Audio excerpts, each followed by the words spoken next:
I'm on the team at Adobe working on Premiere Rush, launched a year ago. It is geared for beginner video editors, but it definitely has a place amongst professionals or even people that are editing in Premiere Pro.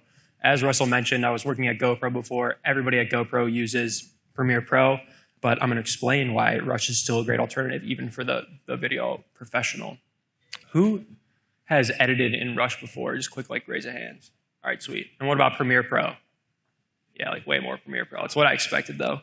Cool. Well, good to know. Let's get right into it. I just wanted to introduce myself to start. I absolutely love taking photos and making videos. This is my thing. It's been my primary source of income at points in my life. It's my favorite hobby, and I think it always will be. Content creation is it's behind every job I've ever held. It's pretty much my life. And the way that I've captured photo and video has changed a lot throughout my life. I'm 26 years old, and I got my start on this Sony camcorder here when I was 8 years old. This is my first video. You probably can't tell, but it's a high-budget World War II reenactment film set in my parents' basement. And I should have left the audio, honestly, because I rented this machine gun noise CD. So I had a boombox in the background that was 20 minutes straight machine gun noises. It was perfect. And then, as you can probably see, we're using our mouths to make machine gun noise as if we didn't have enough machine gun noise. So it was big into, there we go. That's the machine gun noise. Big into the sound design those days. Eventually, my parents got a DSLR, grabbed that thing, did a little macro photography action, was attempting to learn to skimboard at a young age.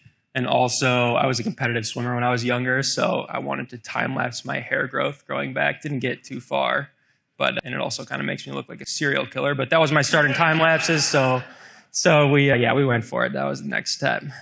Eventually got a digital video camera that could record, I think, like 720 at the time.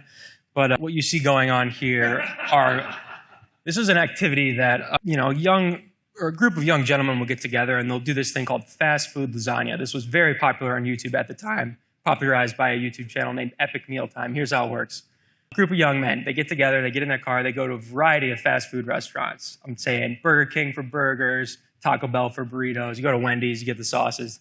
You come home, you combine all this food into a lasagna.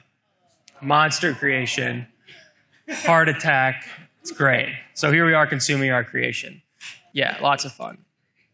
Right before high school, I got my first GoPro, which totally changed my life. I vividly remember being over my friend's house and his little brother coming over and showing us an early GoPro video on YouTube, and I was amazed. So asked Santa for that GoPro. Santa provided. And it was a massive deal for me. I became super obsessed with GoPro at the time, was totally hooked. My obsession with GoPro only continued as I grew up. I have terabytes of footage from growing up. I'm needing to upgrade my hard drive collection now because of all this. But yeah, it was just the perfect camera for me. I love being active. I like being on the water. My GoPro allowed me to capture all this with ease. And as Russell mentioned before, and I said, my interest eventually led to me working at GoPro shortly after finishing school, which is a total dream come true. While I was at GoPro, they were developing their first spherical camera at the time, and I bribed an engineer to let me use an early model. It was the GoPro Fusion, and this is when I got started with spherical photo and video, which is just a whole nother level. These are becoming more popular, like Russell was just talking about these days, but crazy. This is no doubt the future of photo and video. If you haven't heard about them, they're just cameras that are capturing at all directions at all times. Really awesome. I've been shooting with spherical cameras in general for a few years now. Oh yeah, I did take a nasty spill there. Camera was intact though. Camera was intact. Yeah, I've been shooting with spherical cameras for a few years now, still learning and experimenting quite a bit. And really throughout my whole life, whenever I've had a smartphone, I've been shooting on that a lot too. That's been constant for sure. I'd say in 2012 was when I really started to do more with phones, and that's because that's when Snapchat started supporting video sharing. And again, I totally remember where I was sitting and just my mind was blown that I could take a 10-second video and send it to anybody through Snapchat. It was a huge deal. And I still own a DSLR, use it at times, but these days I mostly find myself exclusively shooting with these newer, smaller cameras. And I think that has a lot to do with this super common quote, the best camera is the one you have with you. Of course, you can spend all kinds of money on cameras of all sizes for different purposes, but the reality is I'm an active person. I almost never carry my DSLR around with me. I'm going for my smaller cameras. And of course, how I've edited my workstation, it's evolved a lot over my life as well. That first video, I just had the VHS player plugged into the TV and I was hitting start record, stop record. That's it. My parents eventually got an iMac, which is when I jumped into Final Cut Pro, which is obviously a big upgrade from the VHS. When I got my first MacBook Pro, my own MacBook Pro for myself, transitioned into using Premiere Pro and still edit a fair bit in Premiere Pro today. But really, most of the videos I'm making is in Rush, and that's because it's on all my devices. Rush is totally cross-platform, so I have it on my phone, my iPad, my desktop computer. It's with me at all times. And my projects are stored up in the cloud too, so I'm not having to dig out big hard drives. That's where all my Premiere Pro projects live, right in these hard drives. So it's just nice to have Rush as this easy go-to solution. And the other thing about Rush is it's not more or less capable on any of these platforms. Everything I can do on my desktop, I can do right on my phone. And our roadmap is going to be that forever. We're never going to ship features on the desktop that aren't on the phone. So really, we're kind of at this weird period in history where it's like, to evolve the quote, the best workstation is the one we have with you. It sounds super weird, but you couldn't edit on the go before. Now I can just whip my phone out and do it. And what's happening is, our phone is taking place of all our other objects, right? And now it's taking the place of both our camera and our editing workstation. And it's a super exciting time that this is happening. And it's not super bold to say that your phone is going to take the place of your primary camera. We're all experiencing this right now. We're all taking thousands of photos on our phone, videos. I think it's quickly going to become everybody's go-to camera that they're using 90% of the time. We all see it happening. But what is far more bold to say is that a phone can take the place of a desktop editing station. Because you have a 5-inch screen versus a 30-inch screen that has a keyboard, a mouse, it's on a desk. Like, this is what people are used for. So, there's a lot of haters out there that are like, the mobile apps are cool, but this is not going to take the place of my desktop editing station anytime soon. But I really think that it is, and we're closely coming up to that. Mobile editing apps have only been out for a few years now. Think about how you felt about mobile photography when it first started to happen. You're like, this is cool, but it'll never take the place of my proper camera. And now think about how you feel. This is just the beginning of it for editing, but it's quickly going to happen. I really want to prove this point. That's my goal in this whole presentation, and I've been searching for this right opportunity to sort of prove the point that mobile editing is here is now. And luckily, as Russell mentioned, I met him 3 months ago, and he's like, you're going to shoot? All right, well, we'll make this slide a quick one. But yeah, Russell was like, you're going to shoot, you're going to edit this video in 2 days, which is obviously like pretty big challenge to shoot and edit it and then have to show it to a room full of creative professionals. So that was kind of a daunting challenge as it was, but to take it to the next level and prove this point, I decided that I would shoot the video using my 3 mobile cameras, which literally fit in the palm of my hand at the same time. I was shooting constantly the past couple days, shot around 6 hours worth of footage, time lapses, slow motion stuff, low light stuff, spherical. You'll see it in just a second. And I edited the entire video using only my iPad. I literally left my laptop in the hotel room, so I wasn't tempted at all. And now I'm going to show you the video. This is it. You guys ready? All right. We got computer audio, John? Cool.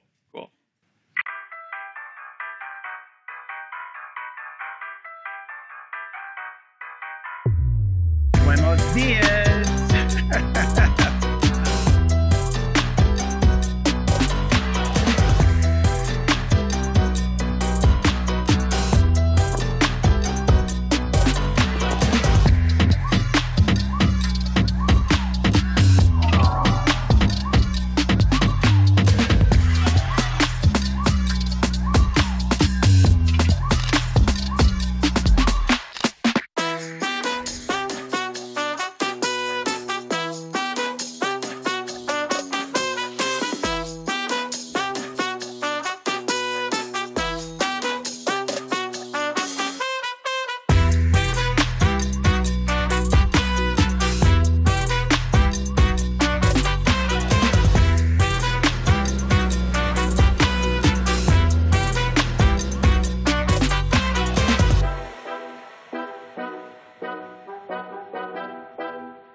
And up next, I'm just going to break down exactly how I made it, the mobile equipment I was using, camera, gear, apps, et cetera, et cetera.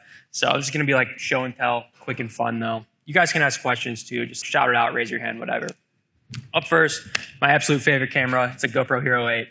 The 8th generation, obviously, of GoPro. They're getting better and better. I'm telling you, this thing is awesome.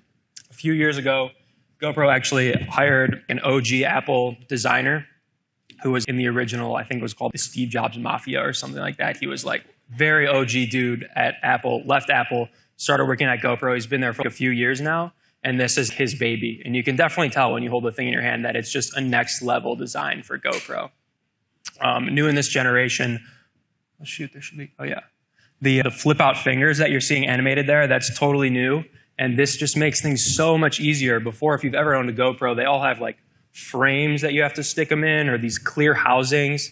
You lose them, they don't work, the water seal doesn't work. You just flip these metal fingers out now. So simple and nice. This was released just this last October. It's a $400 camera, shoots 4K at 60 frames a second, 1080 at 240 frames a second. Super rock solid camera.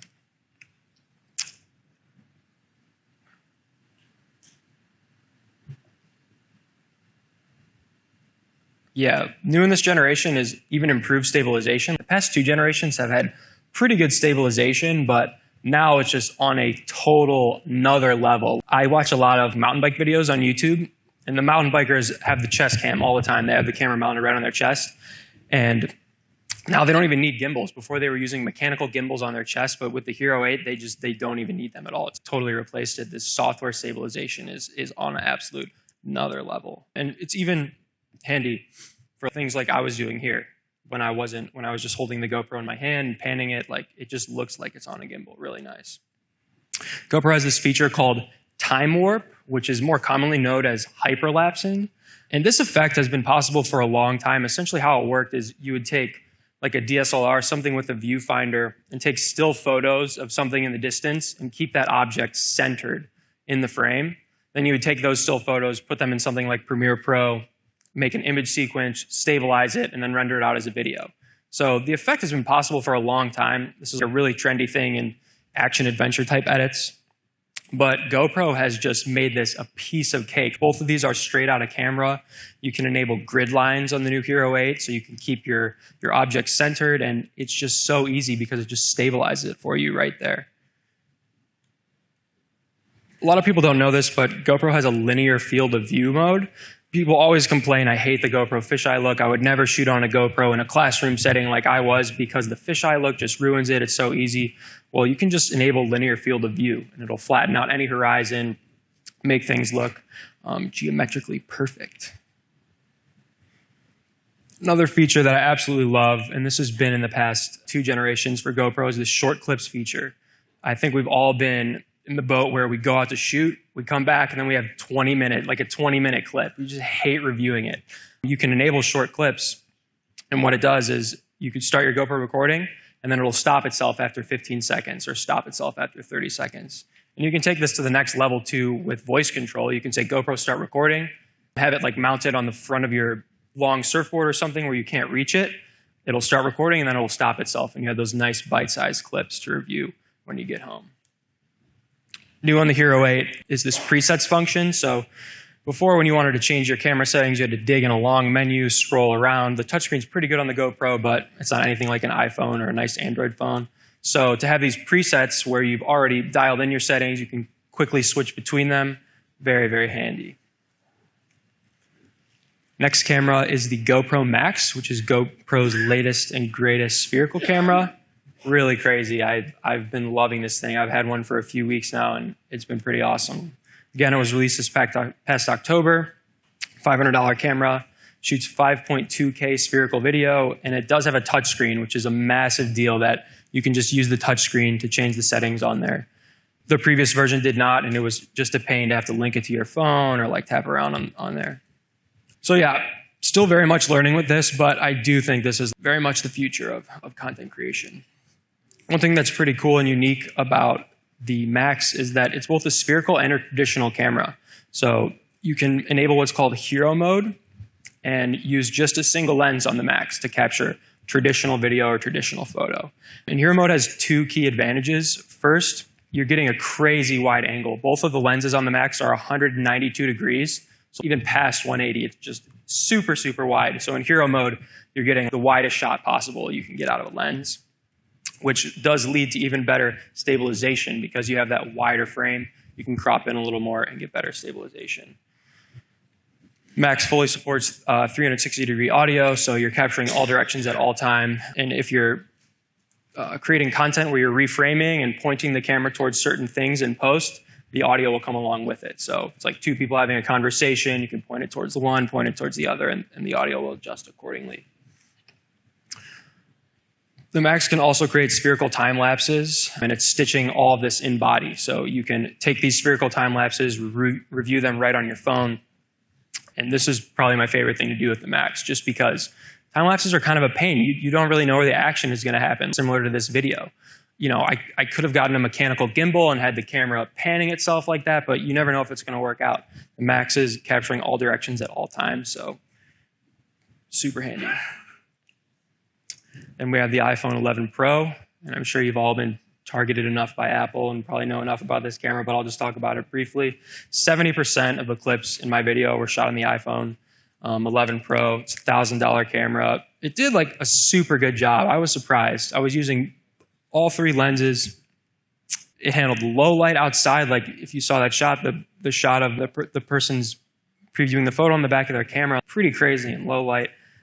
Solid camera. It has the triple lens system, which I've loved. Probably just because I'm a GoPro nut and I've always wanted an ultra wide on my camera, but it is awesome to have those three lenses. This is just a quick preview of the guys setting up the booth yesterday.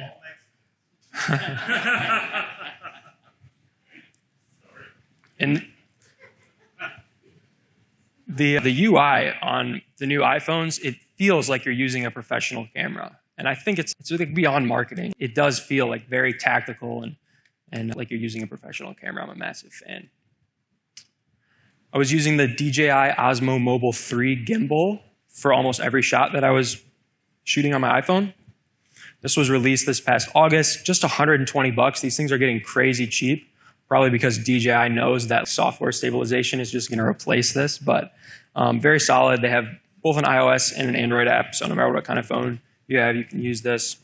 My favorite, by far my favorite feature on this thing is something called Active Track, which allows you to identify a subject, and then the gimbal will keep your camera pointed directly at this subject. So you can see I've identified the lantern, and now I'm moving the gimbal through space, and it's just keeping it centered. So a lot of the shots in the video are this.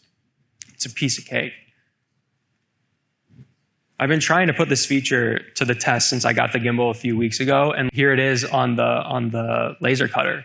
And it is crazy that it locks onto that thing and can move.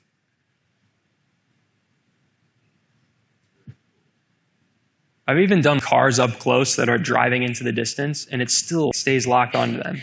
Does that have like a mobile app that you can control that? Yeah. Distance? So if you were in the frame instead? No, they don't. No, not that. But they do have these gestures that allow you to set the tracking point. So you can throw up your hand and then it'll lock onto your face. I haven't tried that one though. I honestly didn't use this that much for this shoot, but the Zoom H1N is an awesome little video recorder. It was released in 2018. It's $120. This is a beloved piece of hardware. People freak out about this thing. This is wedding photographers' go-to video recorder. If you're going to get your first video recorder, this is no doubt the one. Anybody that knows about audio will tell you that. It has auto mode, so it's just a piece of cake to press record and know you're going to get quality audio. You can have line input, so you can record on things. The mixer board, which is what I was doing just in case, or actually I did record Russell and you heard his voice towards the beginning of the edit, so really nice. USB power input too, so you can power it all day long.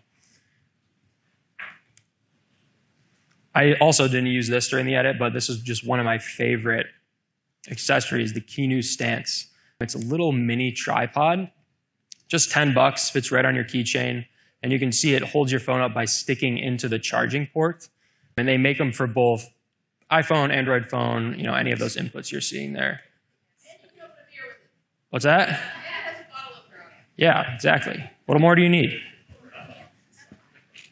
Yeah, I shot one of my favorite photos ever on my phone in Iceland there. And we have pegs, extremely handy. This is what the GoPro media team is using on every single shoot. Not a lot of people know about these, but pegs essentially offer a way to extend your GoPro away from the mounting point.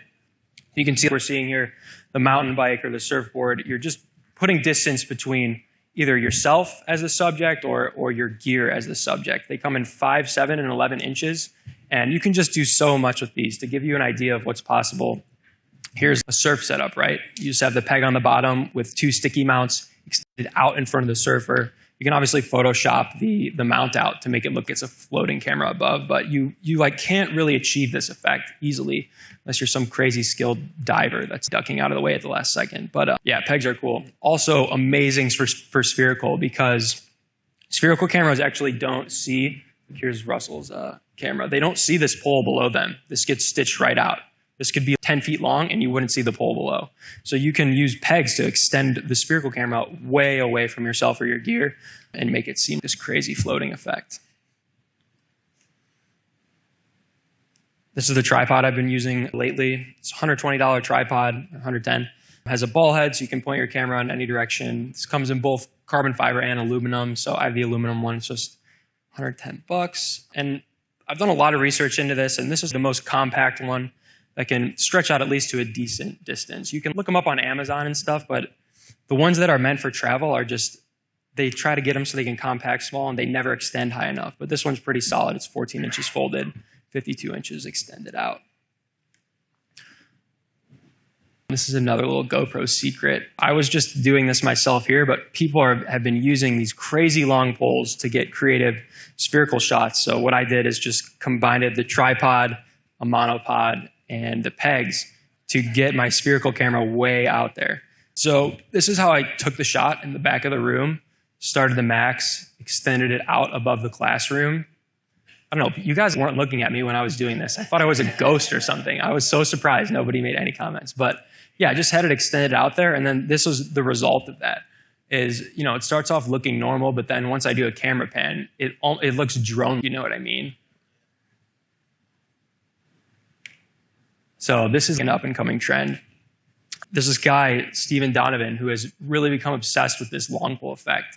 And, you know, if I hadn't told you about this long pole, you would think it's fake. It looks like a video game. It looks like some crazy drone is trailing him, or it's fake in some way, but it's just a long pole. People are doing crazy things. So there's someone behind him and he actually jumps over the water. What do you mean? This part. He's almost centered. The guy with the long pole is centered, and he's just trailing him with the camera. And then in post, go over the water at all. He's like just extending the camera. yeah. 20-foot boulders. Oh my god. Yeah. I think they're like 14 feet. You can buy them. They have like cheap ones on Amazon. Yeah, my friend Jason back there from GoPro. Extend that thing out, dude. Show him how long it is. Jason. Oh, dude. Boy, I wonder if GoPro would go. Yeah, hold that up. That's like one of the cheap Amazon ones though, right, Jason? Yeah. Yeah, that's the max. I'll get to that. Yeah, I'll show you a little demo on that. If you look up 270 pole, there's this Taiwanese company that sells them. They sell carbon fiber ones. They're $300. I haven't want to spend the money of that. I'd rather just chain my existing gear together. But yeah, really cool. This guy's one of the best ones at this effect. And then obviously the editing station was my iPad Pro. They sell the iPad Pros in 11 and 12.9 inches now. I went with the 12.9 just because I'm having a wider space so I can look at my timeline. I always edit on my iPad using the Apple Smart Keyboard Folio, which allows me to use the keyboard shortcuts in Rush, which makes things a lot quicker. This thing is fast. Apple marketing the past couple of years has all been about the iPad Pro replacing laptops, and I think it's really close. It's like pretty much there. People are nodding their heads. It's totally there. And then didn't want to bore you with the specifics on the power, but did want to mention a few things. Okay. Fast chargers are super handy. That's kind of a markety, gimmicky term, but you can get high output charger. Apple's 18-watt charger that will charge your devices really quick. I can get 50% in my iPhone 11 in 30 minutes with this thing. So it's perfect for, an all-day shoot like I was doing. Anchor makes really nice power banks. The one I picked up is $60, and it has both USB 3 and USB-C outputs. And again, it has that high output power. So this one's 20,000 milliamps, the one that I have. So I can just stick it below the GoPro Max and time lapse all day long with it. It can charge the Max like 6 times, charge my iPhone like 8 times. Really nice. And then when you buy a GoPro, actually the only way you can charge it is by plugging the camera into the wall. GoPro sells these dual battery chargers, which allow you to not have to plug your camera into the wall. You can just pop your battery out and stick it in the dual battery chargers. All right, now we're gonna get into the edit and how I did that. I was using just a few apps. Apple's File app, super handy and amazing that you can now pop SD cards or hard drives in the side of your iPad Pro and import that footage. All the cameras I was using can transfer the footage wirelessly, either via AirDrop or the GoPro app. But because I was just dealing with so much footage, it was quicker for me just to pop in that SD card. So very much appreciated that Apple's worked on this. And it does work well. I've been doing this for months now, and I haven't had any issues. It's been as reliable as my laptop. Now I'm going to open up the GoPro app and Rush and give you a quick live demo there.